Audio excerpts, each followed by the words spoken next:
Essayez un peu de nous expliquer qu'est-ce qui se passe exactement à l'UDPS. Merci madame pour cette question-là. Aujourd'hui à l'UDPS, ce qui se passe, ce n'est rien d'autre que l'expression de la liberté. La liberté d'expression, c'est un des piliers de la démocratie, même d'un état de droit que prône notre président de la République et l'ex-président du parti. Alors, dans un tel espace, il faut qu'il y ait échange, il faut qu'il y ait débat. À l'UDPS, il n'y a pas d'idée unique. On ne vit pas avec une pensée unique, un peu comme pour dire parti unique de la dictature. Nous, on vit avec le pluralisme d'opinion et on fait des débats de manière démocratique. Ce qui se passe aujourd'hui à l'UDPS, ce n'est rien d'autre que ça. C'est l'expression de la liberté et du droit. C'est ce qui fait que vous voyez comme si c'est des tumultes. Mais c'est une affaire interne, un conflit familial. Ce n'est pas un conflit politique. Un conflit familial, mais aussi important pour que la population puisse aussi maîtriser. Parce qu'aujourd'hui, l'UDPS, ça fait partie. Donc, c'est un parti au pouvoir, un parti présidentiel. Alors, moi, j'aimerais essayer un peu de comprendre sur les statuts. Aujourd'hui, on parle de statuts que le défunt Etienne Tshisekedi a laissé. Alors, bien, ce sont des histoires qui touchent plus le droit. Alors, est-ce qu'on pourrait au moins comprendre que disent ces deux statuts que le défunt Tshisekedi a laissé? Exactement, merci pour la question. En réalité, le problème de statut, je serai bref, hein, je prends juste l'essentiel pour expliquer le problème qu'il y a. Il est dit que lorsque le président est indisponible, on met en place un directoire pour que, après un mois, on convoque les congrès. Mais ce n'est pas le cas pour nous. Notre président n'est pas indisponible, n'est pas frappé d'incapacité de conduire le parti. C'est parce qu'il a des fonctions officielles au niveau du pays qu'il a délégué son pouvoir à un autre président. Donc cette disposition-là ne s'applique pas dans ces cas présents à l'UDPS. Mais je sais qu'il y a beaucoup d'autres amis qui ont interprété dans le sens qu'aujourd'hui, comme le président n'est pas disponible, il faut qu'il y ait un congrès, alors que le président de la Convention démocratique prenne le parti avec un directoire pour organiser les congrès. Je crois que ce n'était qu'une mauvaise interprétation, mais cela n'empêche que, de l'autre côté, que M. Jean-Marc Kabound puisse avoir quand même une oreille ouverte vis-à-vis des revendications des autres, parce que nous formons tous une seule famille. Et comme je le dis, le conflit à l'UDPS, ce n'est pas un conflit politique. J'entends par conflit politique tout conflit qui affecte les institutions de l'État. Or, nous, à l'UDPS, ce qu'on a là, c'est un conflit, comme je l'ai dit, familial, entre les frères et les sœurs d'une même famille. En réalité, ça doit se soigner en chambre même. On ne risquerait pas de voir l'UDPS se dissoudre. Non, non madame, ne craignez pas ça, nous sommes habitués à ça. L'UDPS vit comme ça. Et je vous dis que c'est ça le fruit même de la démocratie. Seulement, ce qui a déploré aussi, c'est parce que les conflits, même si ils sont familiaux, il faut les résoudre de manière pas violente. Hein. Donc, il faut user la voie de la non-violence. Maintenant, si les uns ou les autres pensent que c'est la violence qui va faire en sorte qu'ils soient écoutés, c'est quand même ça ce qui est à déplorer. Mais en réalité, les pourparlers sont là. Je crois bientôt là, vous verrez, tous les dissidents seront ensemble et ils feront un communiqué d'ensemble pour vous dire qu'on a résolu nos problèmes. Ce n'est pas le premier problème qui arrive à l'UDPS. On est habitué comme ça. Et on sait comment on résout nos petits conflits. Monsieur Gauthier, vous serez de même avis que moi, bien que vous vous êtes habitué à ce genre de situations.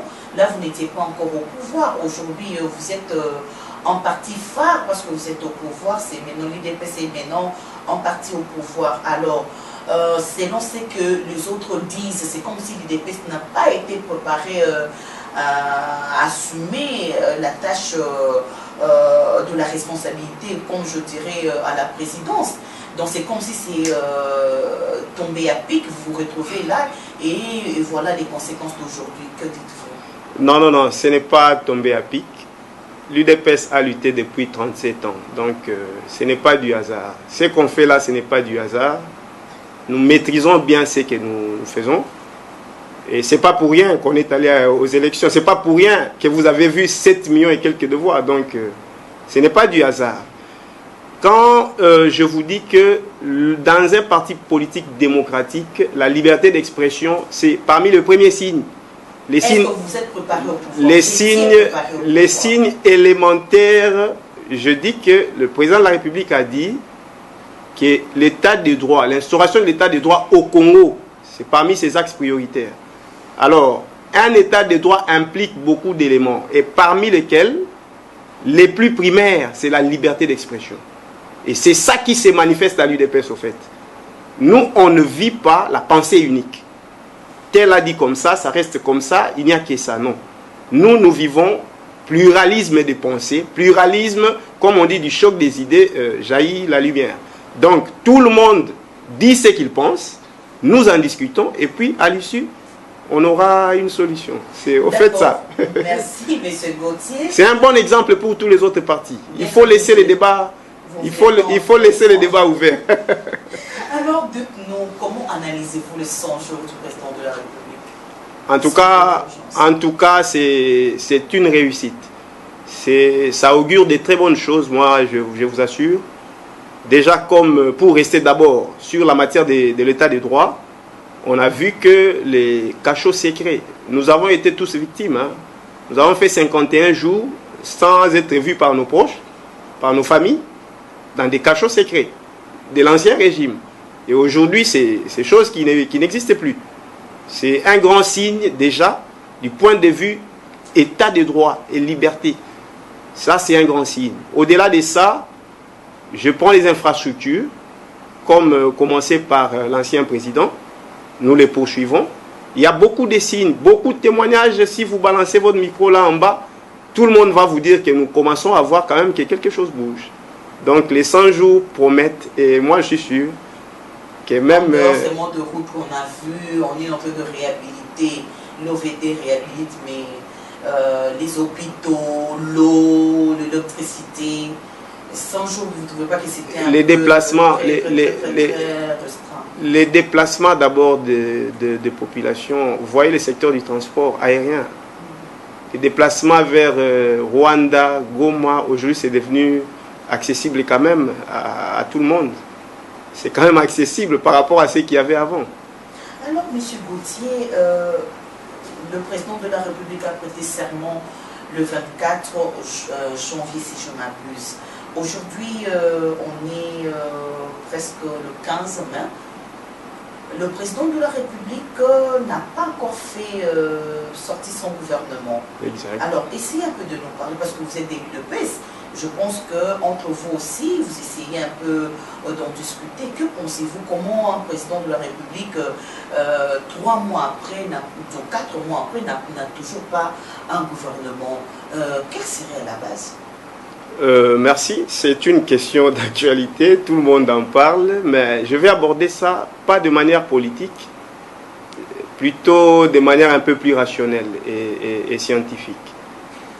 La prise de décision, dans les processus de la prise de décision, hein, il y a 3 niveaux.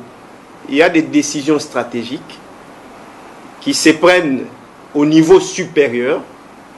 Ça implique tellement de choses. Ça implique tellement de ressources, en termes de ressources humaines et ressources financières, qu'on ne peut pas les prendre comme ça. Les décisions tactiques et les décisions opérationnelles, par exemple, je peux avoir besoin d'utiliser un stylo, je suis là devant une boutique, je me dis, j'achète les bleus ou les rouges ou le noir. Ça, c'est une décision opérationnelle.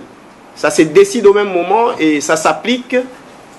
Vous pouvez également balayer ça de revers de la main et ça passe. Des décisions stratégiques, comme je l'ai dit, ne se prennent pas comme ça. Parce que c'est presque irréversible. Le choix d'un Premier ministre, je crois que ça relève du président de la République, mais son implication va plus loin. C'est ça la raison pour laquelle moi je crois qu'il a le droit de prendre la décision optimale. La décision optimale, j'ai dit. Parce que souvent les gens se contentent de ce qui les arrange. Une décision qui est déjà bien, qui est satisfaisante. Mais nous, on ne veut pas ça. Le Congo a un problème sérieux, très sérieux, alors sérieux. Il faut une décision très, très optimale pour que nous ayons les meilleurs de ce que le président de la République attend réaliser dans ces pays. Une décision optimale qui fait aussi, le temps passe aussi. Exactement. Alors, il faut du temps. Est-ce que le problème n'est pas entre les deux têtes de FCC et de Cash? Parce que c'est comme si ces deux personnalités-là ne se mettent pas d'accord au choix. Je n'y crois pas trop. Les deux têtes du Cash et du FCC, ils coopèrent. Ils coopèrent, ils se parlent. Ils ont un niveau tellement élevé, ils savent de quoi ils parlent. Et je ne crois pas que le choix d'un Premier ministre est bloqué à leur niveau. Ça, je n'y crois pas. Bon. C'est seulement le temps qu'il faut pour chercher la personne qu'il faut et que la décision soit la plus optimale possible. Selon vous, quel est le critère d'un bon chef de gouvernement? Il y en a beaucoup. Il y en a beaucoup. On commencera déjà par le profil, l'essence de personnalité. Et je sais qu'il y en a, et ça ne manque pas partout. Hein. Tout le monde, dans tous les camps, et que ça soit du côté FCC, que ce soit du côté Cash, les gens qui ont ces profils-là sont là. Mais je dis bien qu'il faut choisir la personne optimale. Ça veut dire que c'est lui qui donnera les meilleurs rendements.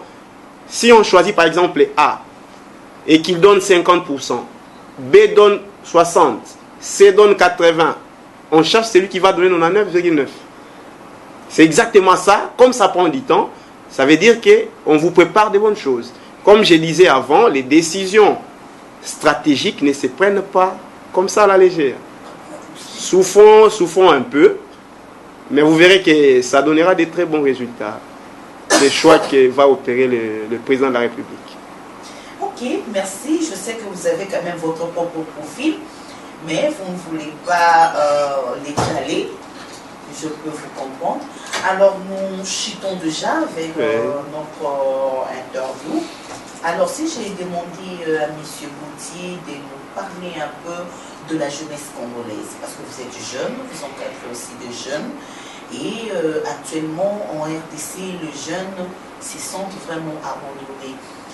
Et vous, étant que jeune, avec ce nouveau gouvernement, ce nouveau système, un nouveau président de la République, comme jeune, qu'est-ce que vous attendez de ce nouveau système, ou encore qu'est-ce que les jeunes peuvent attendre de Félix Tshisekedi? Merci beaucoup madame. En parlant des jeunes, j'ai eu mal au cœur quand vous me demandez de donner un avis sur la jeunesse au Congo.